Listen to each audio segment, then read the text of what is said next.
Topic जो कि है सेल। ये हमारे एकेडमिक में भी यूज होता है और हम बड़े तक भी इसको पढ़ते रहते हैं। तो इसमें बहुत सारे बच्चों को प्रॉब्लम्स आती हैं और बहुत सारे कंफ्यूजन क्रिएट होते हैं। तो चलिए हम इस टॉपिक को समझते हैं कि सेल क्या होता है। ठीक है, तो आप लोग देखिए सभी लोग, व्हाट इज सेल? सेल क्या होता है? तो सेल क्या होता है? सेल की जो डेफिनेशन है वो ये होती है, the smallest unit that can live on its own and that makes up all living organism and the tissue of the body. ये तो हो गई इसकी डेफिनेशन, जो कि हम इंग्लिश में, जो कि हम गूगल से भी देख सकते हैं और हम नॉर्मली भी इसको पढ़ सकते हैं, हमारे जो बुक में दी हुई है। बट अगर आपको एग्जैक्टली समझना है कि सेल क्या होता है, तो आपको ये तो पता है कि सेल सारी चीजों में सेल अवेलेबल है। ह्यूमन बॉडी में भी सेल अवेलेबल है, एनिमल्स में सेल अवेलेबल है, हमारे जितने भी लिविंग ऑर्गेनिज्म है उन सारे सब में हमारा सेल अवेलेबल होता है। अब ये कंफ्यूजन उठती है कि सेल होता कैसे है, सेल हम कैसे देखें, सेल की आकृति कैसी होती है, सेल का शेप कैसा होता है, साइज कैसा होता है, ये कंफ्यूजन होती है। तो आप एक तरह से समझ के देखिए कि सेल बहुत ही छोटा होता है। आपको क्या बैक्टीरिया दिखते हैं? आपके हाथ में कितने भी बैक्टीरिया हैं, कितने क्या है, तो आपको दिखेंगे? नहीं दिखेंगे ना। तो उस तरीके से सेल भी हमको अपनी नेकेड आई से नहीं दिखता है। सेल के लिए हमको यूज करना होता है माइक्रोस्कोप। तो सेल आप ये सोच के देखिए, आप एक सिंपल वे में समझने की कोशिश करिए कि जैसे एक हम घर बनाते हैं, एक हम मकान बनाते हैं, उस मकान में ईंटा लगता है, तो ईंटे लगते हैं, तो उस ईंटे को आप सेल मान लीजिए। तो वो एक मकान इतना बड़ा बनता है, वो एक ईंट से तो बनेगा नहीं, बहुत सारे ईंटों की जरूरत होती है। तो वो एक जो ईंटा लगता है इतने बड़े मकान में या छोटे मकान में, उसमें वो जो फर्स्ट ईंटा होता है वो होता है हमारा सेल, हमारा वो सेल होता है। और वैसे ही कितने सारे सेल से बन करके हम जब हम ईंटे को जोड़ते हैं, जब हम स्टोन्स को जोड़ते हैं, तो उसके बाद हम एक वॉल क्रिएट करते हैं, दीवार बनाते हैं, और वही जो दीवार होती है, वही जो वॉल होते हैं, वही पूरा का पूरा घर बनाते हैं। बट यहाँ पे क्या है, जो हमारे जो सेल है, एक सेल बहुत ही छोटा होता है। सेल बहुत सारे सेल से मिलकर के टिश्यूज बनते हैं, टिश्यूज से मिलकर के हमारे बॉडी के पार्ट्स बनते हैं, और उन बॉडी के पार्ट्स से बनकर के हमारा पूरा का पूरा बॉडी स्ट्रक्चर होता है, हमारा पूरा का पूरा बॉडी बनता है। एक तरीके से आप इस चीज को एज्यूम करिए कि अगर आपके पास कोई भी मशीन हो, कोई भी एक टेक्निकल हो, आपका बॉडी है, आप उसको जूम करिए, कितना जूम करेंगे? बहुत जूम करिए। अब आएगा आपके हाथ में आएगा टिश्यूज को भी आप जूम करिए। जूम करने के बाद जितना आप जूम करेंगे तब आपको सेल मिलेगा। आप समझ में आया आपको? उम्मीद है कि काफी हद तक आपको चीजें समझ में आ गई होंगी।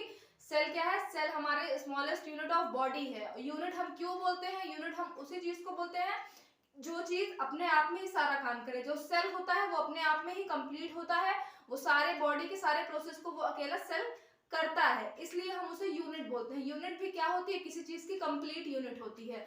किसी चीज को हम यूनिट तभी बोलते हैं जब वो कंप्लीट होता है ना। तो इस तरीके से हो गया हमारा सेल। तो सेल का यही डेफिनेशन है, the smallest unit that can live on its own and that make up all the living organism that and the tissues of the body. तो ये हो गया सेल। सेल का जो बायोलॉजिकल नेम होता है, उसे हम बोलते हैं साइटो। क्योंकि सारे ये तो जो हम सेल पढ़ रहे हैं, ये तो इसका इंग्लिश नेम हो गया, इसके कुछ बायोलॉजिकल नेम भी होते हैं, तो इसे हम बोलते हैं साइटो। क्योंकि हर साइंस में जो भी चीजें खोजी गई हैं उनके बायोलॉजिकल नेम होते हैं। तो हमें याद रखना है कि सेल का बायोलॉजिकल नेम क्या होता है? साइटो होता है। ठीक है, उसके बाद फिर आप देख सकते हैं सेल के 3 पार्ट्स होते हैं। सेल के 3 पार्ट होते हैं। पहला होता है हमारा सेल मेम्ब्रेन, यहाँ पे होगा आपका साइटोप्लाज्म। फर्स्ट होता है हमारा सेल मेम्ब्रेन, पहला होता है हमारा सेल मेम्ब्रेन, फिर होता है सेकंड हमारा साइटोप्लाज्म, उसके बाद थर्ड होता है हमारा न्यूक्लियस। तो कितने पार्ट्स होते हैं सेल के? तो 3 पार्ट्स होते हैं। फर्स्ट होता है सेल मेम्ब्रेन, सेकेंड होता है साइटोप्लाज्म, और थर्ड होता है न्यूक्लियस, जिसे हम हिंदी में बोलते हैं केंद्रक। इंग्लिश में सेल को बोलते हैं कोशिका। और जो सारे सेल से मिलकर के टिश्यूज बनते हैं, जो कि हमारे बॉडी पार्ट्स को बनाते हैं, फिर हमारा बॉडी बनता है। तो आप देखिए, हिंदी में उस सेल को बोलते हैं कोशिका। बहुत सारी कोशिकाओं से मिलकर उत्तक का निर्माण होता है, हम उत्तक बनते हैं, और उत्तकों से बनके हमारे शरीर के अंग बनते हैं, और अंग से ही फिर हमारा बॉडी स्ट्रक्चर बनता है। ठीक है, उम्मीद है कि आपको समझ में आएगा। तो ये देखिए, उसके बाद discovered by the Robert Hooke, cell की खोज किसने की थी? तो रॉबर्ट हुक नाम के वैज्ञानिक हैं, रॉबर्ट हुक उनका नाम है। उन्होंने 1665 में सेल की खोज की थी, और वो भी सेल की खोज की थी उन्होंने एक पेड़ के जरिए सेल की खोज की थी। वो एक जो पेड़ होता है, पेड़ की स्लाइस को कॉर्क स्लाइस बोलते हैं, उसको कॉर्क स्लाइस बोलते हैं। पेड़ के एक स्लाइस को लेकर के उन्होंने जब उसको माइक्रोस्कोप से देखा, तो उन्होंने ध्यान से देखा कि उसमें बहुत सारी चीजें ब्रैकेट में हुई थी, ब्रैकेट में काफी चीजें उसमें बंधी हुई थी और बहुत सारी चीजें उन्हें दिखी। तो वहां से उन्होंने सेल का डिस्कवर किया। रॉबर्ट हुक ने 1665 में हम सेल को खोज लिया था, बट इसके भी 150 साल बाद जाकर के हमें 150 साल तक भी हमें सेल के बारे में कोई जानकारी नहीं थी। आज तो हमारे पास सेल के बारे में बहुत सारी जानकारियां हैं। तो आप समझ सकते हैं सेल की डेफिनेशन ये होती है। बायोलॉजिकल जो नेम होता है उसका होता है साइटो। 3 पार्ट्स होते हैं, सेल मेम्ब्रेन, न्यूक्लियस और साइटोप्लाज्म। इसके बारे में हम आगे पढ़ेंगे। Discovered by the Robert hook ने 1665 में सेल को डिस्कवर किया था। उसके बाद फिर आप देख सकते हैं, उसके बाद आप समझिए इस चीज को, इसको मैं यहाँ पे रफ नहीं करें।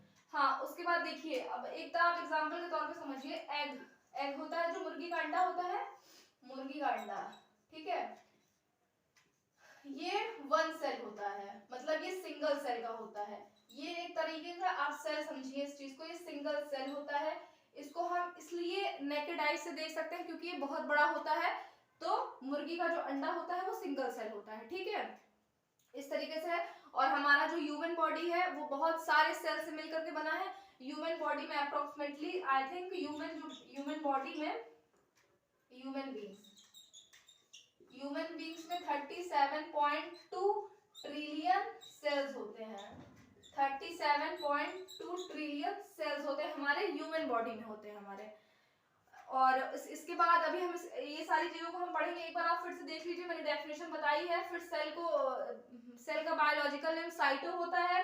सेल के 3 पार्ट्स होते हैं, सेल मेम्ब्रेन बोलते हैं, उसे बोलते हैं कोशिका झिल्ली। सेल मेम्ब्रेन वो होता है जो कि हमारे सेल को कवर करता है। जब हम बॉडी के अंदर जो सेल होते हैं, बॉडी के अंदर जब सेल होते हैं उन्हें वो कवर करता है, उसे बोलते हैं सेल मेम्ब्रेन। बाकी साइटोप्लाज्म, न्यूक्लियस के बारे में हम आगे पढ़ेंगे।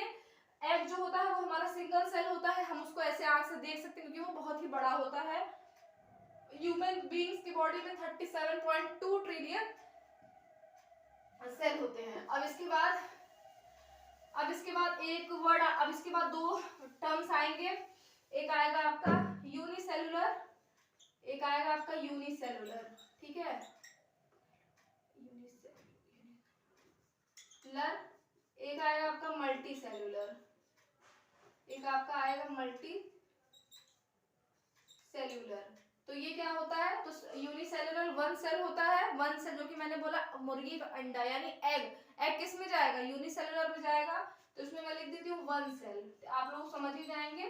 सेकेंड होता है मल्टी सेलुलर, इसमें क्या होता है? मोर देन 1 सेल, ठीक है, मतलब एक मोर देन 1 सेल, मतलब कि एक सेल से अधिक या एक सेल से ज्यादा जो होगा वो हमारा मल्टी सेलुलर में जाएगा, जो एक सेल होगा वो हमारा यूनिसेलुलर में जाएगा, ठीक है। और आपका आ गया यूनिसेलुलर में कुछ नाम आपने सुने होंगे, अमीबा जो होता है ये भी आपका यूनिसेलुलर, मतलब ये एक सेल का ही होता है, इसमें एक ही सेल है, 1 सेल है, सिंगल सेल। मैं यहाँ लिख देती हूँ सिंगल सेल। यहाँ पे हो गया, एक होता है पैरामीशियम, आपने नाम सुना होगा, ये भी आपका होता है सिंगल सेल। ये दोनों ही आपके सिंगल सेल होते हैं, अमीबा और पैरामीशियम। हम आगे भी सेल के बारे में पढ़ेंगे। छोटा सा इंट्रोडक्शन था सेल का, आई होप आपको पसंद आया होगा।